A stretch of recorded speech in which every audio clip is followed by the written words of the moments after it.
spinning.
You just sound quiet. You just sound demure. Demure. You press the volume. I can just crank up. There we go. Mic volume, 100%. Yes. Matt saying yes. David is doing his usual look. I don't know. This is going to be it. Else, while someone else is talking, I'm going to try again. All right. Hot off the press. I just was definitely not scrolling on my Instagram while the intro was loading. Let me see if I can pull it up really quickly. Not on my Instagram, but on the Twitters, X's, whatever. Not your X. Don't do that. There we go. There we go. It's here. It's here. Am I sharing my screen yet? I'm not sharing my screen yet. It's fine. It's fine. Oh my goodness. Do you need me to do it? Where are you? Yeah, do it. Add to the stage. There we go. .NET Conf. Save the date. There was some panic about, is it happening? Is it not happening? It's happening. November 10 to 12. It's going to come. Okay? So don't worry about it. Don't worry about it. It's fine. Everything's fine. It's fine. Everything's going to be fine. Even if it doesn't happen, but it will happen. It's fine. Okay. Okay. Let me remove this for a little bit. Phew. Okay. This was a very stressful start of this new month. Hello, everyone. Hi, Gerald.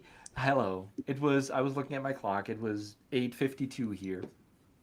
None of the websites were loading. I still don't know why. So I unplugged my Ethernet cable and replugged it, and things started to work. And then my microphone apparently wasn't amazing like it usually is.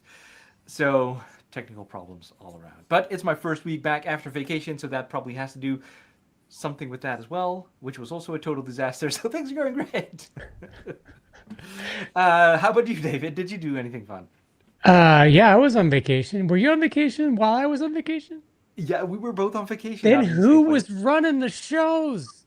Oh my God, I don't know. How are releases happening? Oh my God. I don't know. Agents. It's all agents right now. I was on vacation and for 2 weeks, and my sleep schedule is still out of whack. Matter of fact, Matt, I was basically in your time zone. Oh, really? basically I was in Korea. Oh yeah, that's pretty close. Well, much Not closer than too where you are far now. off, right? It's certainly a whole lot closer than most other places. So this whole notion of being in tomorrow, I was living that. It was great. It was great. Cool.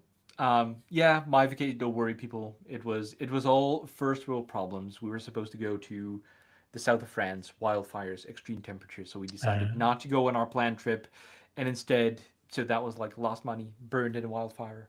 But instead, we went to still a lovely place here in the Netherlands, where it was still hot, but it was fun. There was a boat, there was water, life was good, and now I'm back to reality since Monday. Matt, thank you so much for joining us. All this complaining, but in the meantime, this guy got up at like 5 a.m. Right? Is that Before time? 5 a.m. Yeah, I got up at 4 a.m. There you go. It's 5 To a.m. be now. here. There you go. To talk about UI, July, Maui, something in there as well. So let's do. I just totally forget. It's a total disaster already. Matt, who are you? What do you do? I'm Matt, and I do Maui stuff. I'm a consultant in Australia, so I work for various clients building various things, and I also have my own apps as well. But I also, as you mentioned, try to organize a community event once a year called MAUI UI July. Awesome. Yeah, I Very think. successfully. You don't just try, you do it Yeah, very successfully. and I think there is Oh, thank you. some history there on your website or your blog as well. Definitely go check that out. I might have to pull it up here because I think a couple of years ago, the other amazing community member, we have so many, started it, Steven, right? Like he's two doors down from me. He Yeah. started it at some years ago, and I think his priorities are kind of like fluent. So he went kind of like back and forth, and now he's back with Maui. But he did some other stuff for a time, so I think he necessarily isn't really the. I don't know if Steven is watching. He's not really the. He started it in 2019. So he there you actually go. started in 2019 for Xamarin. It was Xamarin UI July. And I actually asked him, it was back in 2022. I asked him to run it again for Maui. And he basically said he was too busy and There you go. suggested that I do it. So That's a much nicer version than I was going to tell. Okay, perfect. So, no, that's great. Yeah, that's of course around the time that it went from Xamarin to Maui, right? So that totally makes sense. Yeah, I'm glad that you're doing this because every July, it's totally amazing, and we'll see some of the amazing entries because you're going to talk about that. Just to finish the introductions right here, my name is Gerald. I'm a software engineer on the .NET MAUI team here at Microsoft. And of course, your beautiful, lovely face every first Thursday of every month here on the live stream to talk about all the new things that had happened in the last month about .NET MAUI and a little bit beyond. And AI, right? AI. David, who are you? What do you do? What's the hat? What's This is the Gear Guard Gary. Come on, doesn't course. everybody know Gear Guard Gary? Yes. It's the Rivian mascot. pretend we don't know. Oh. He protects my Rivian at all times. If you sneak Good. up on my Rivian while it's locked in a parking lot and look at the screen, he will pop up with his 8mm camcorder and he'll get Oh, you. you camcorder. Okay. That would be a 9mm, I think, is what you're thinking of. Yeah, so I am David Ortinau, product manager here at the Microsoft, and longtime Xamarin Maui guy, and I've expanded to now work on a lot of the rest of .NET. So, but I am super thrilled to be here because I was gone for so long of July. I missed most of the blogs and content from UI July, and it's always my favorite month. It's also my birthday month. So I'm here to learn. I'm here to see stuff. I actually did read one of the blog posts yesterday from Allan Ritchie, and I was like, dang, I think he might have written this himself. I think he might have not What? AI Is he generated crazy? this thing. Oh my goodness. Okay. Lots of people in the chat. Hello, all people. Usually people say where they're from. Not this The time. famous .NET Aspire PM, Maddie Montequilla in the chat. I don't know who that is. She's dead to me. Cool. Okay, so let me go back to sharing my screen. Yeah, we got a lot of cool links, and this afternoon I had some idea with all of them. This is, of course, last month's. Actually, David sent me a little overview of like, hey, this is links that you need to include, and there it is, right? It's actually a good idea to maybe just include the last one to keep it like hooked into our ecosystem so that you keep traversing back all the list to kind of like previous episodes. That was a cool one too. David wasn't there. He was too busy, of course, because that's what he does. He's a manager now. Did he mention that? Also, July is his birthday date, month. So The whole month. The whole month. we're celebrating the whole month. But there I was with Matt on our team talking about the SkiaSharp release, which was really cool. So definitely go there to check that out as well. And of course, right after our live stream there, Preview 6 was released off .NET 11. It's coming. Preview 7, I think, is almost upon us as well. And then from there, I think there's not going to be a Preview 8. We're going to go to RC1. Right? It's coming in hot. We're going to go to November, .NET Conf. That's where this is all going to be launched, obviously. And it's going to have lots of goodies. Are you working on sharing the link, David, or should I? Oh, I'll do it. Yeah, sorry. Thank you. Sleep at the wheel. So lots of stuff, obviously, here in this blog post, .NET 11 Preview 6. You can download it now. Please do that and provide us with that early feedback, especially now that we're going into kind of like the RC space, right? That's the point where we kind of like say, we're not going to add any cool new stuff. We kind of like start the year usually around January. We're like going crazy, adding all the new stuff, adding all the crazy cool things because we have lots of time, lots of runway to smooth that all out. And of course, as we get kind of like closer and closer to November, it's going to be like, okay, calm down. We're an actual professional company, professional product. We need our customers to have good quality. Slow down. Let's stabilize, right? So that's where we are at right now. So please try it out. Get the feedback in so that we can smooth it out before November, and you can upgrade on day one, November 10, with a... I know the Dutch word, but the English phrase totally escapes me. With a clear conscience, not the thing. With a... You can upgrade... I don't know. I'm not going anywhere with this. When is the RC plan to be released? That's something you know, David. I do. Yeah. RC1 will ship 1 month before RC2, which will ship just before GA. Thank you. So GA will ship Very in November. manager answer. And as Gerald just shared, we have a date for .NET Conf, which tells you when GA will ship. See how that works. But yeah, just roll it back a month. We're basically there. We're basically there. Are the releases? I still get confused. I don't pay attention to these things. But isn't it supposed to be on Patch Tuesday? Is that kind of like the cadence we're following? Second Tuesday of every month is the exactly. typical release day for. That's the important MAUI dates. First Thursday of every month, second Tuesday of every month. Like that's the only things that you need to know. There you go. Perfect. So lots of cool stuff, obviously, but we're only interested in the MAUI stuff. Collection View 2 comes to Windows because Windows, that is where all the blah, blah, blah 2 comes from, right? It originates from there. Handler-based shell architecture. So I think shell was one of the things, one of the bigger things that wasn't really on the handler architecture yet. So we're fixing that. We're actually... Did you want to say something about that? No, I was agreeing. Yeah, okay, thank you.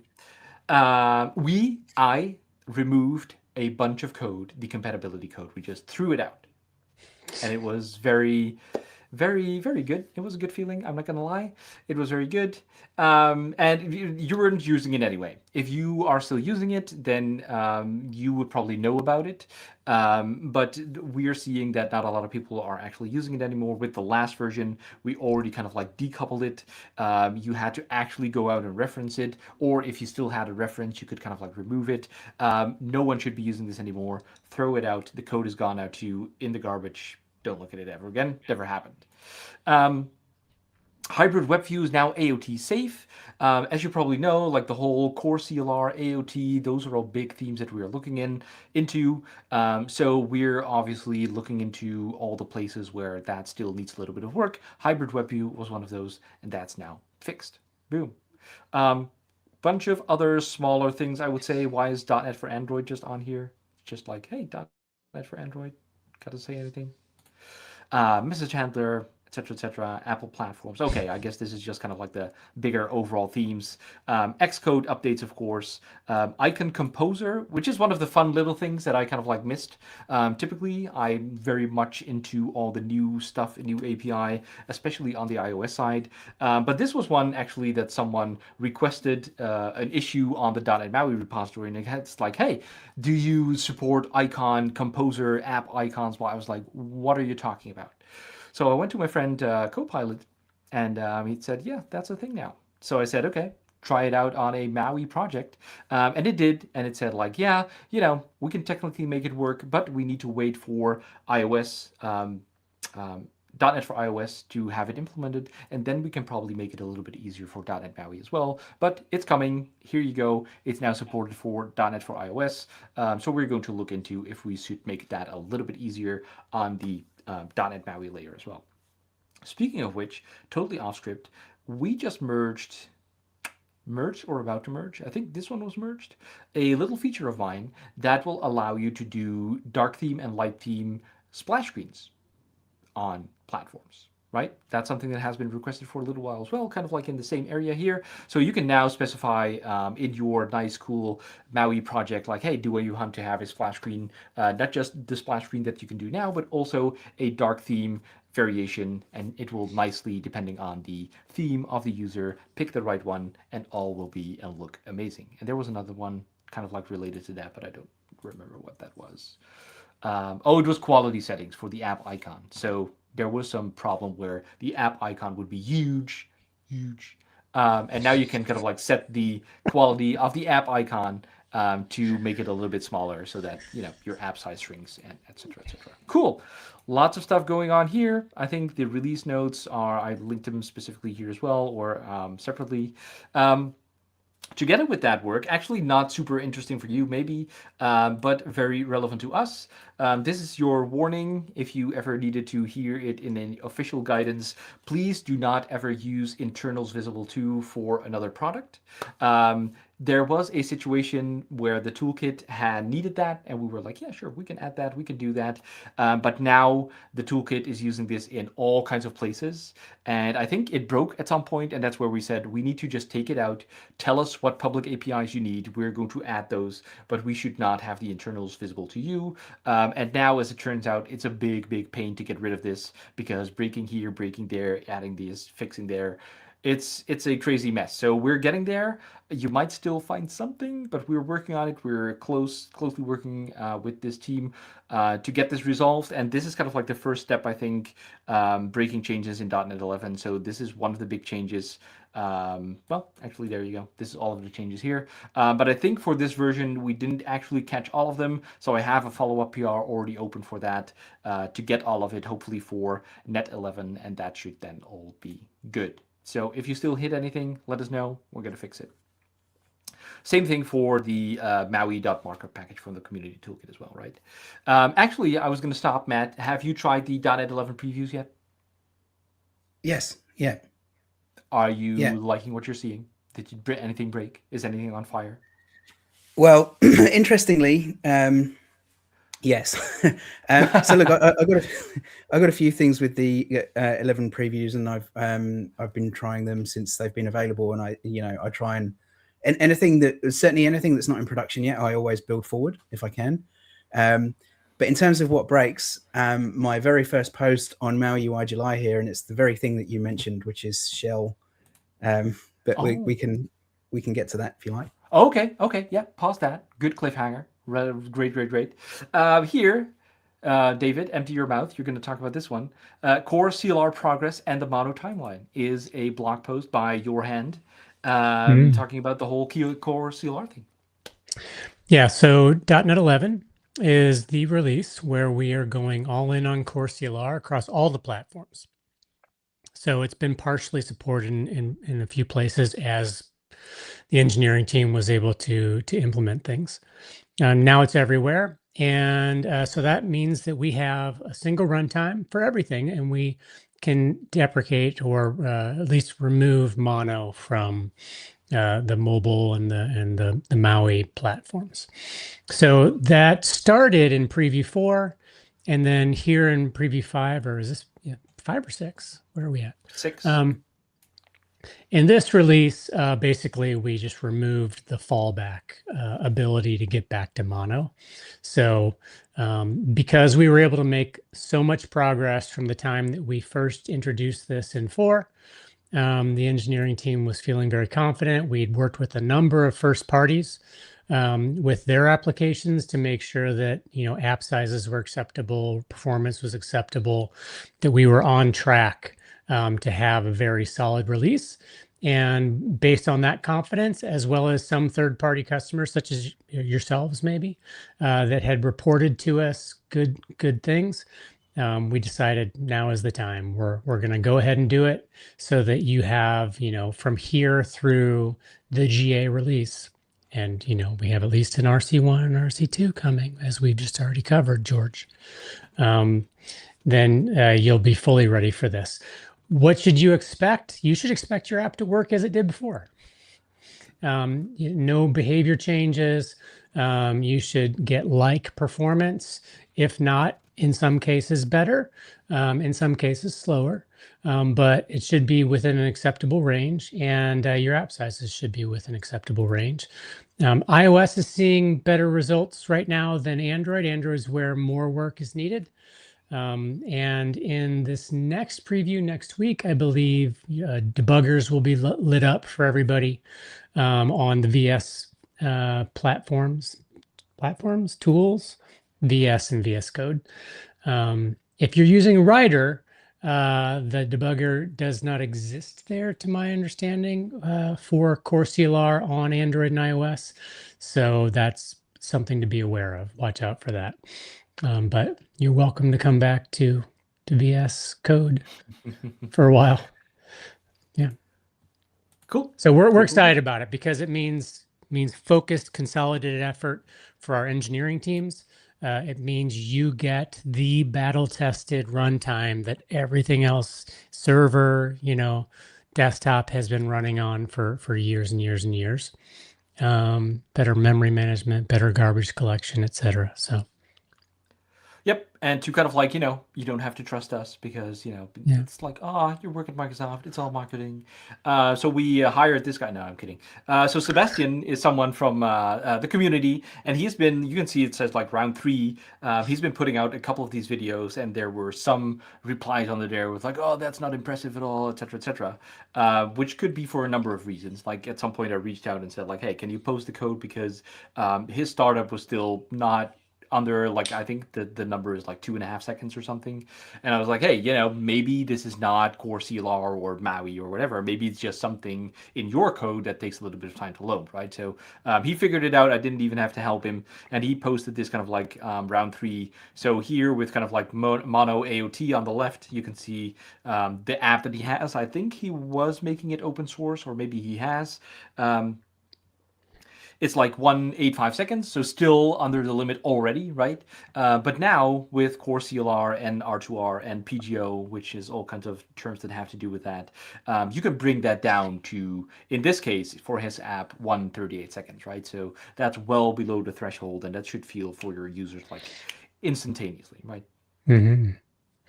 And this is the post from last night, right? Or from the past 24 hours?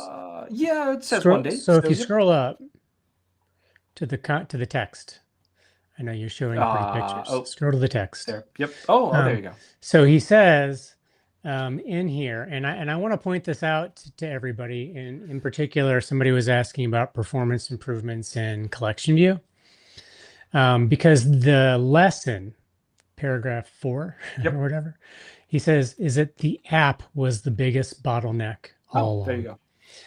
And not to say that performance isn't there to be found in, the runtime and base class libraries in MAUI itself. We certainly have found memory leaks and we fixed them, things like that, and like wins to be found in the measuring and the layout loops, which Albi Rock has done tons of work there over the past couple of years to improve.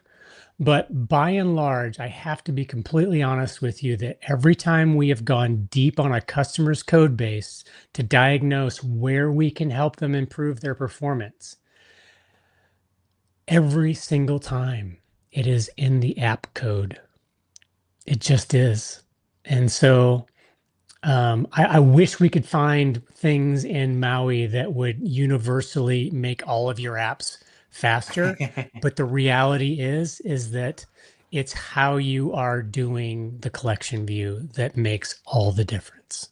Yep. See, you say that, but as a MAUI customer, I feel like you already did, because I've been thinking, because I've obviously been watching all this unroll as well, and I think the changes with Core CLR and obviously like Unity are doing exactly the same thing as well.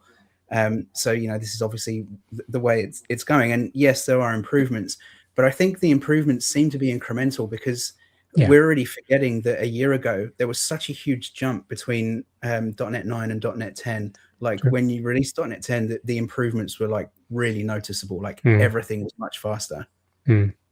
Yeah, and so for sure, like, and those are wins that are incremental, built over service release after service release, etc.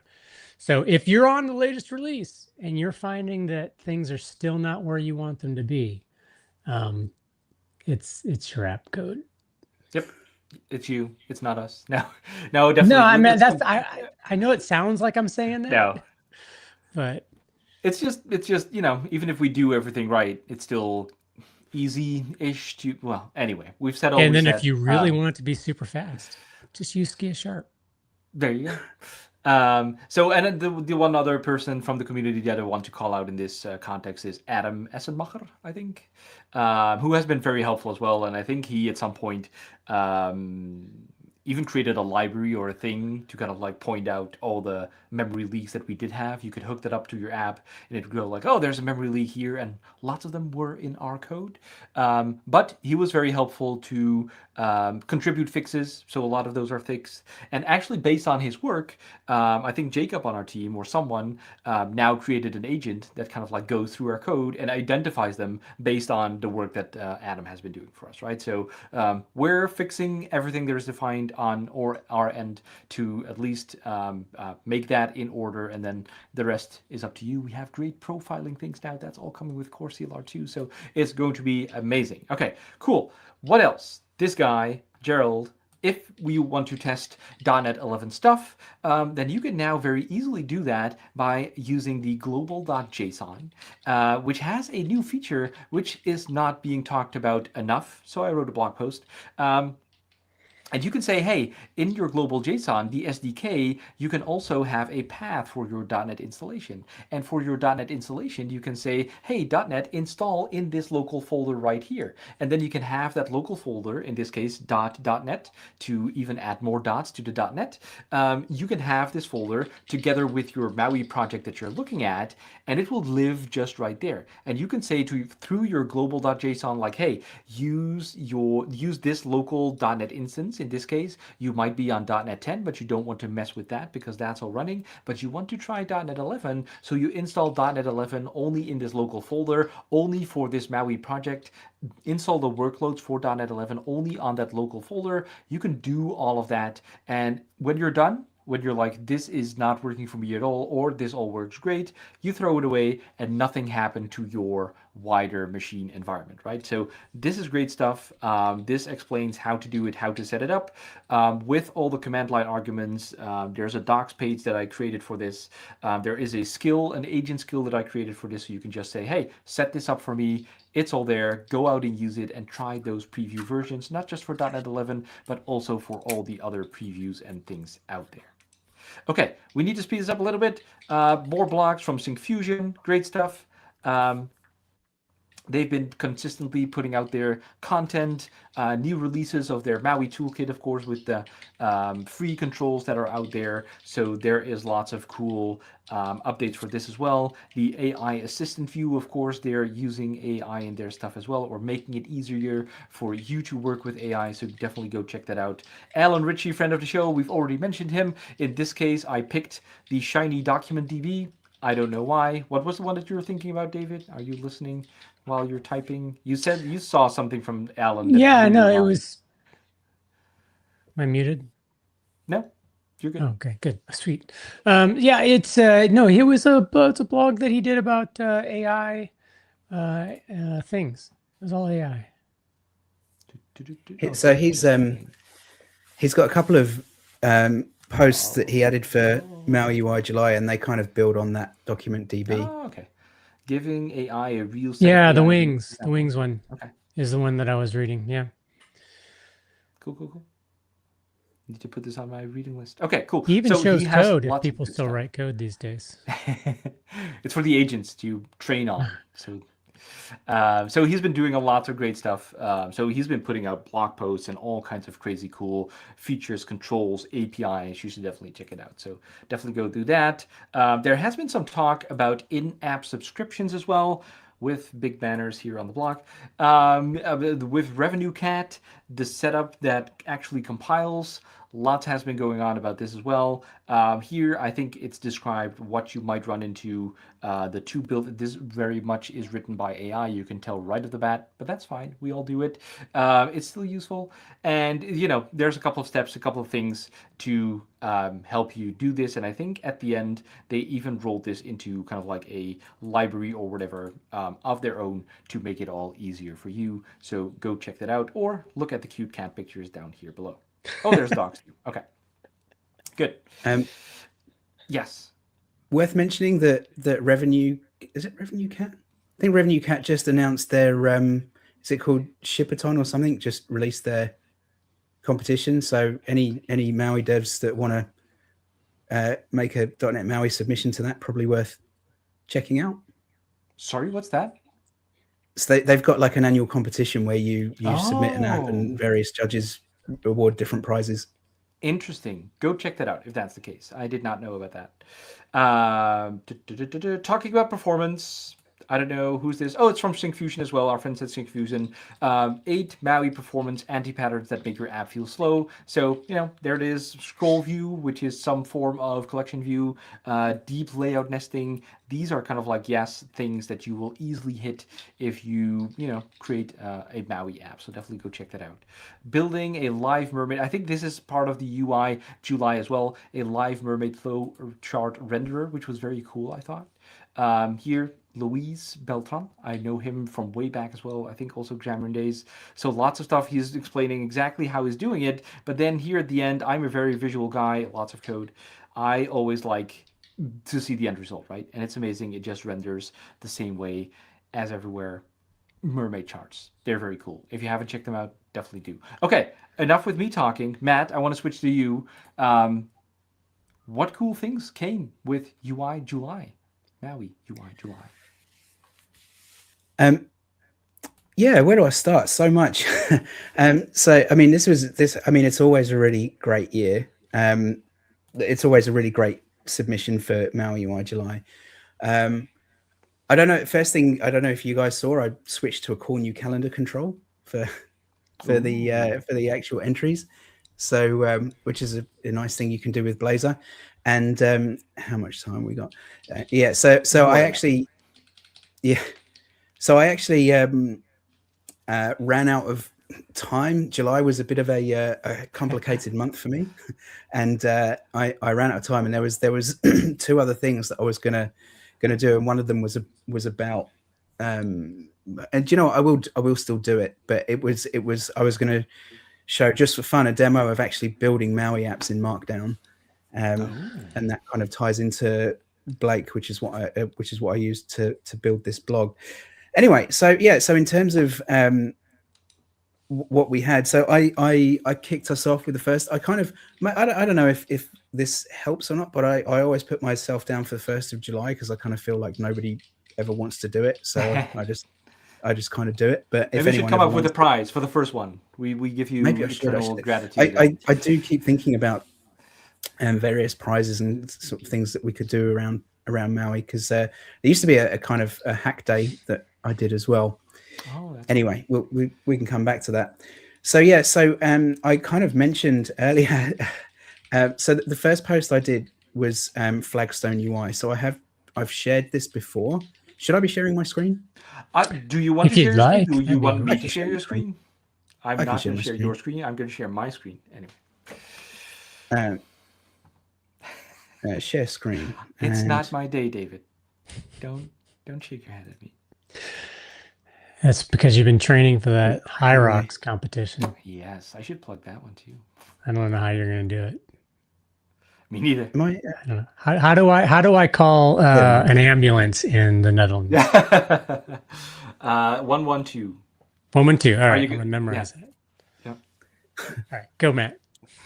So yeah, so Go for Flagstone Goldman. UI. What's that? Go for Goldman, yeah. That's how I answer the phone. As you should. So yeah, so Flagstone UI, I've been working on it for probably a year or two. I can't remember exactly. And what it is it's basically, it's not a UI kit. It's so I don't ship controls. What I ship is well, I mean, it is controls, but rather than sort of, here's a UI kit and here's a bunch of things, it's a styling surface. So what I tried to do was make it more like CSS, where not in terms of syntax, but in terms of giving you the ability to style everything. So the one that always comes up is borderless entry, right? Because if you want to style your entry, you can use MAUI code to make it look however you want, but you can't get rid of what's already there without using platform code. And what I'm trying to do with Flagstone UI is make it so that you can do everything just in MAUI code without having to touch platform code at all.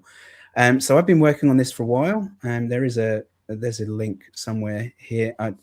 There's a link to the actual repo, and you can see. So this was the demo app here. This Mike and Toso one that I showed off at Maui Day in London in January.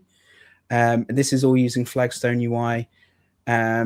So I kind of got I've got entries, buttons, cards, basically everything. But what Flagstone UI does is it strips all of the styling out, so everything's just basically invisible. And then you use styling, just styles, right? So just styles at the MAUI layer. So you can have a dictionary, a resource dictionary with all your styles. You can apply those properties directly to individual controls, however you want. And what I did this year that I added to it, and I've kind of been sitting it in sort of preview, and I've been thinking about what do I need to do to make it hit 1.0, and I couldn't really, there was something missing and I couldn't realize what, and I realized it was shell. So what I've done in this version is I've added shell. So shell now lets you, it's subclasses shell that you get with MAUI. So you can use shell, you get all the routing, you get all of the navigation state, everything doesn't change anything. But you can basically, it's an item template for your tabs. And that's if you use this kind of default built-in FS tab bar that I've included, but there's also an interface and a base class, so you can actually subclass that and do whatever you want. So like right now, you can see there's a few things different here. For a start, they're horizontal instead of vertical, and that's also not an icon, it's an emoji. And there's some animations there. So as you tab across, there's a grow and a shrink as it moves, and you've got this background kind of pill that moves, and then there's some state changes around the actual icon as well. So that's what's built in. But what I was really trying to demonstrate here is that you can replace it completely. So I've got this sample here. It's called Instagram, and this isn't that exciting. It's a Halloween themed Instagram clone, which I should absolutely release, I guess. But what's different here is a few things. So first of all, the tab bar here, there's like a notification counter on one of these. You can see as I'm tabbing across. Now, because this is in the simulator, when I tap this button, it says camera not available, but on a physical device, that's an action button. And this is a common UX paradigm. And I mentioned here that this is using this IFS tab bar, and I won't go through the code, but what I will in detail, but what I will just quickly show as I scroll through is, as you can see, there's nothing here that is platform code. This is all just cross-platform .NET MAUI, no iOS, no Android here at all. And then I sort of wanted to show off that you can do, you can do things that are, completely wacky as well. So in this one, the bar at the bottom isn't even navigation. This is this is an app for the Bearded and Devs podcast, which I co-host. And there's a player at the bottom here, and this demo is showing that the play and pause is actually synced to these cards, and then the navigation is from this little button in the bottom right here. So when that I'll see if I can show that again. So when you tap that little thing in the bottom right, it brings up a navigation menu there, and you can navigate that way. So this is just showing that you can completely replace the UI from shell with anything that you want without having to do your own navigation. As I said, you get navigation, state, routing, and everything. And if I can, I'll just show there's another. So I said I ran out of time. There was another demo that I put together here, which is also using FS Shell. And this is completely just completely throw any kind of sensible navigation out the window. And this is not something that I would suggest anyone does in a real app, but this was just a show off. So this homepage here is a compass. And by the way, this is using the actual compass control. So on a physical device, this works and this needle moves. Down here, you've got this ship's wheel, which when you click it, you get these things that animate in and out. And navigation here is around this north, south, east, and west. So instead of tabs, if I want to navigate to this page up here, I do that, and then it disables everything except taking me back to the hub. And the same thing with sort of moving west and east, and down here. And then the other thing that I did with this as well is some page animations. And again, like if I can share the code to this, but there's no platform code in here. If I go into I won't go through it, but there's nothing in the platforms code folder that doesn't come out of the box. So this is all just MAUI level code. And then the page animations are faked. So instead of actually animating the pages are not animated at all. But then there's a base page that does some animation of so there's a control template, and it basically animates the content view, the content just to fake that page animation. So what I was trying to show here is that you can really get away with quite a lot without actually using platform code and without having to. And there's two things here. So with the FlagstoneUI, that gives you this navigation state and the shell replacement.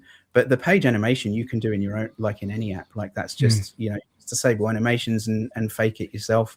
You can achieve some really cool effects without having to by cheating and without losing performance.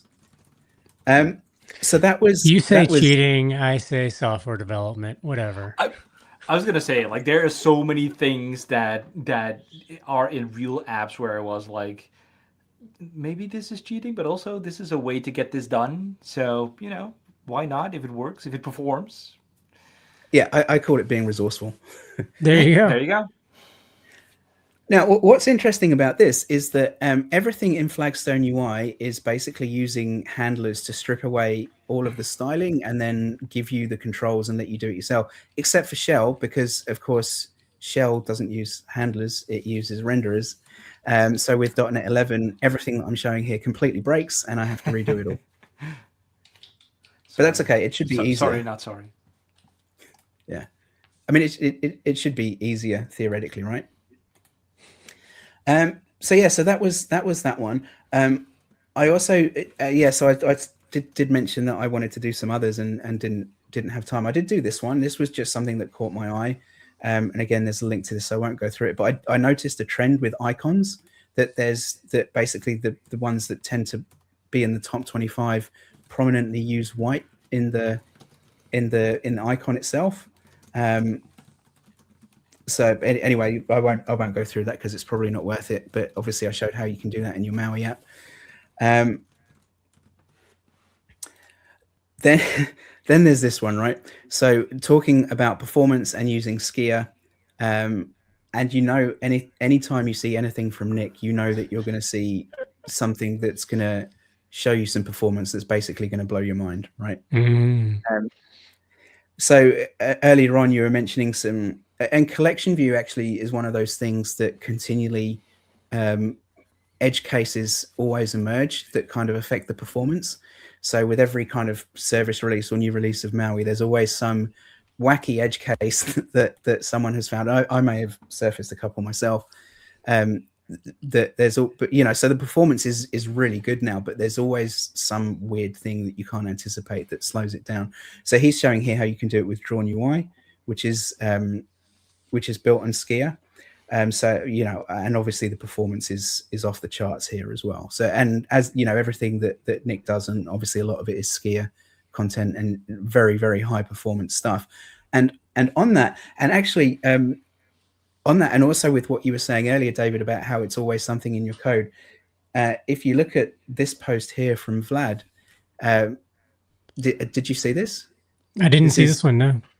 This is really cool, right? So he's talking about building a dashboard with SkiaSharp. And this looks great, right? So he's obviously, he's obviously an exceptional developer anyway. And he's like, he's showing how to build this dashboard, and that's cool and that's interesting. But the thing that's really interesting to me here is basically it's a really, really simple concept. What he's saying is, like, the principle is because he's trying to hit this 120 FPS, and it's basically no new keywords inside the on paint canvas. That's it. Like, that's simple. Like, no allocation within the paint loop at all. And the difference is phenomenal. These are the kind of things that when you look at, as you were mentioning, David, like when you're looking for performance optimizations in your code, sometimes it's something really, really simple that you just don't think of, and this is one of them. Yeah. So so that was really cool. There was this one which you may or may not have seen.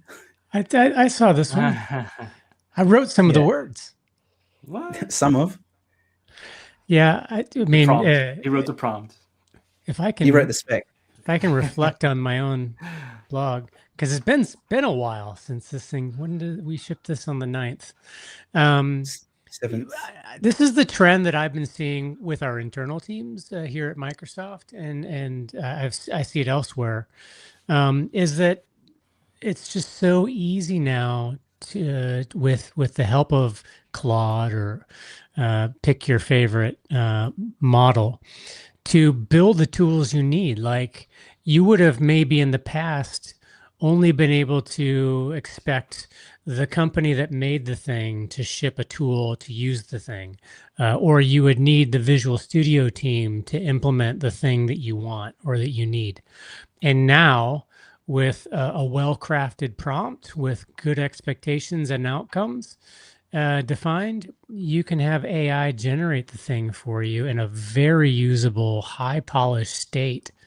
And so it's like, we've always kind of built some of the tools we needed as developers to do our jobs. We've got that script that we've always used, or, something like that. But now the complexity bar is just so within reach for the things that we need for our daily jobs, that not only are we building the apps that we need to build, or writing the bits of code we need to write, or adding the comments, or writing the docs for our stuff, but now it's like, you need a designer to do the thing you need to do.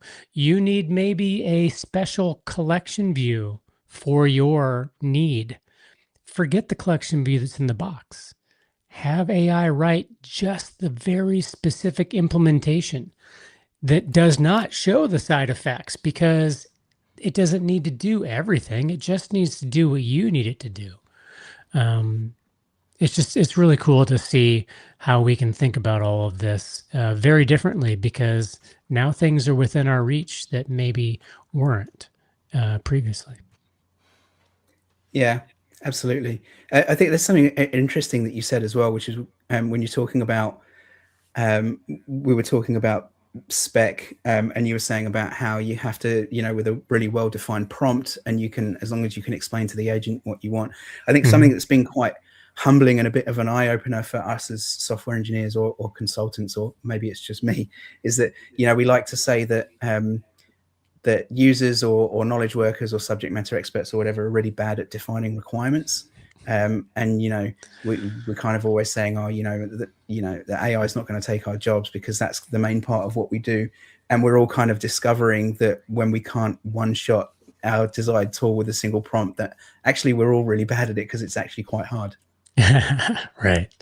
Yeah. So, you know, you're showing here the spec kit stuff. So I think I talk about in this blog post the combination of spec kit and squad as a kind of a 1-2 punch for doing a better job at defining requirements, but then also managing the team in a token efficient manner that can then go and implement the thing and validate the thing that you've just built, that it's actually meets the requirements, and you know, you can do the end-to-end testing. And of course, using something like MAUI DevFlow, which can observe and interact with the whole thing end to end. So by the time that you go click on the button as a mere human, it actually works, which is amazing. It's amazing. Very cool. So that's so this was really cool. It's always interesting seeing the things that you're doing. So this one, I guess I'm going to try not to just go through everything, but I do want to call this one out. Like, obviously this is so Sebastian is another regular contributor to MAUI UI July. And again, he always, you know, when he's going to turn something out, it's going to be amazing.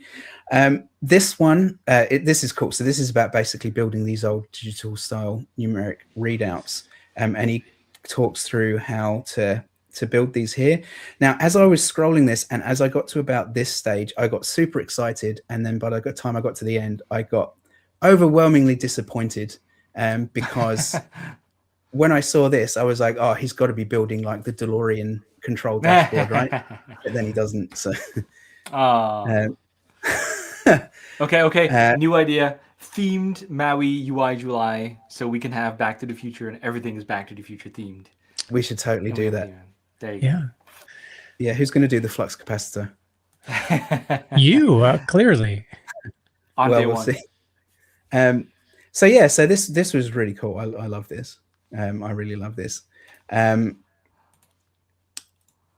Now this one is really interesting, and I think if you combine, so obviously you can see the really the beautiful UI that Mark is building here. But what's really interesting about this, and I think if you were to, and when I say if you were to, what I mean is what I'm hoping to do is combine what you see here with what David just.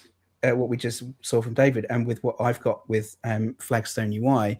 This is basically about a design skill for agents that lets them design MAUI apps. So not just create your UI, but combining the design and implementation in one go. And I think there's, and you know, like obviously with what you're talking about with your squad, David, like you can chain agents and you can have almost an agentic pipeline. You can have a team working, although we try to think in terms of design ops now and not a pipeline, but you can have a team working together and really building really beautiful UIs. And I think, you know, across having your team across a skill like this with something with Flagstone, where you kind of remove as many limits as possible on what they can do, you can really just you can do anything. So this one we looked at. Now, obviously, this one's really cool. So this is something that we've seen again that you've shown before, David, which is about on-device AI. So this is about. So this is offline first. This is a meeting assistant. So Isaac has written it up here, and he's shared this on LinkedIn. I've got the link in the calendar as well, so you can go and have a look at this. And this is using GrillKit, I believe, for the UI, which is always beautiful to see. So that's really cool, and I think we'll see more about this when we look at Allan's stuff.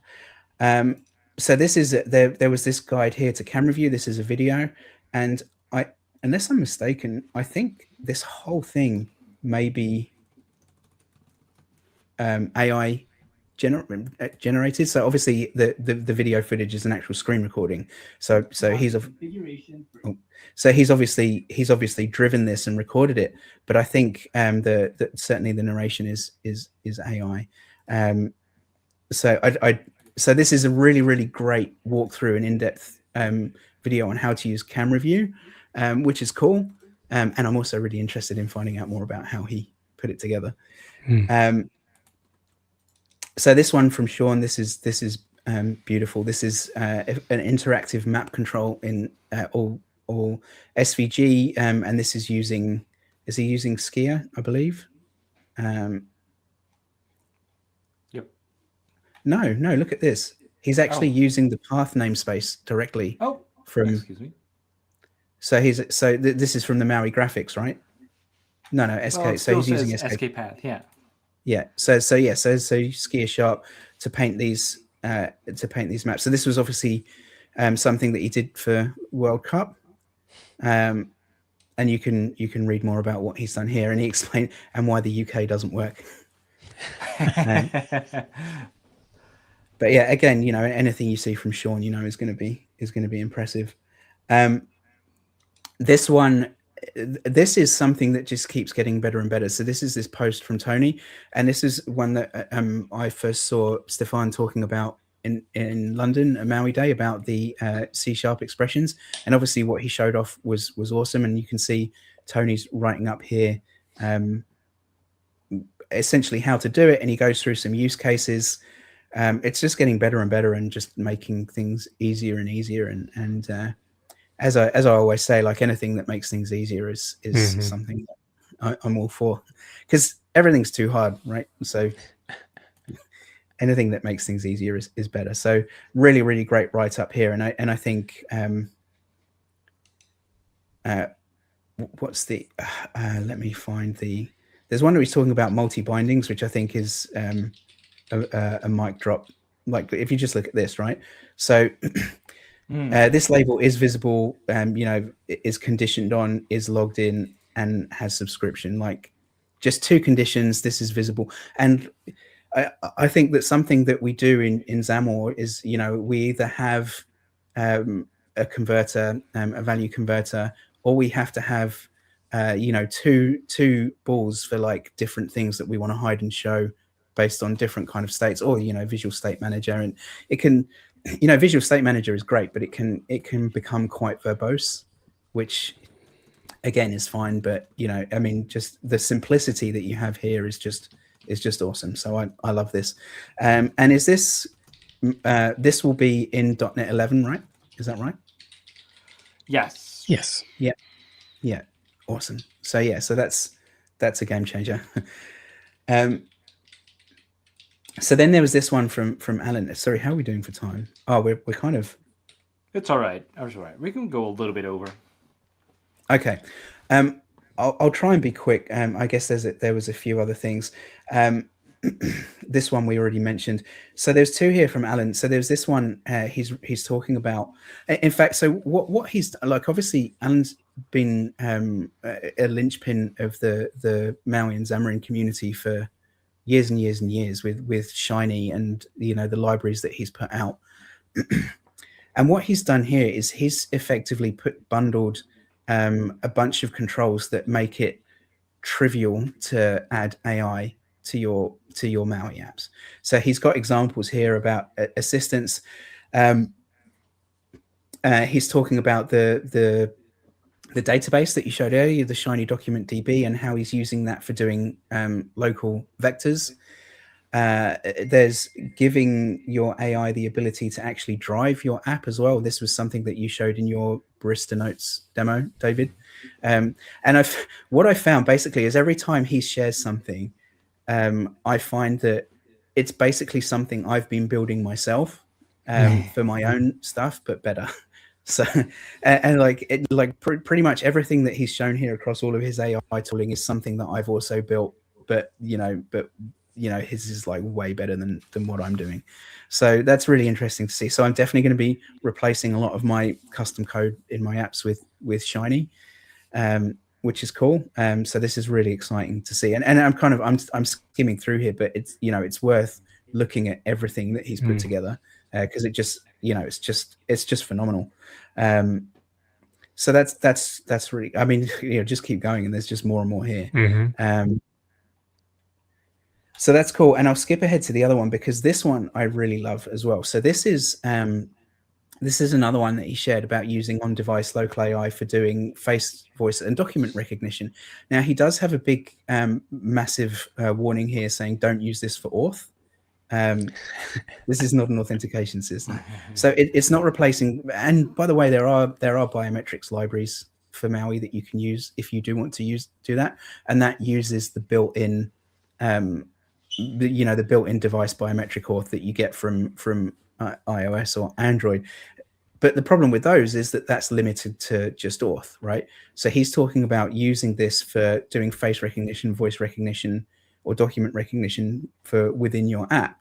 And that's really cool. And I don't know about, well, there's lots of different use cases and there's lots of different things you can do here.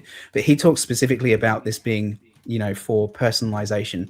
And there's the thing that I'm really interested in, and the thing that I don't have time for and would love to have time for, but like the kind of my mental backlog in the back of my mind, something that I've been wanting to do for ages is robotics projects where you can just put a phone on a little like car and have it drive around and follow you and know who you are. And there's some projects I've been wanting to do with my daughter, playing with that kind of stuff. And this is perfect. This is exactly what you would want for that.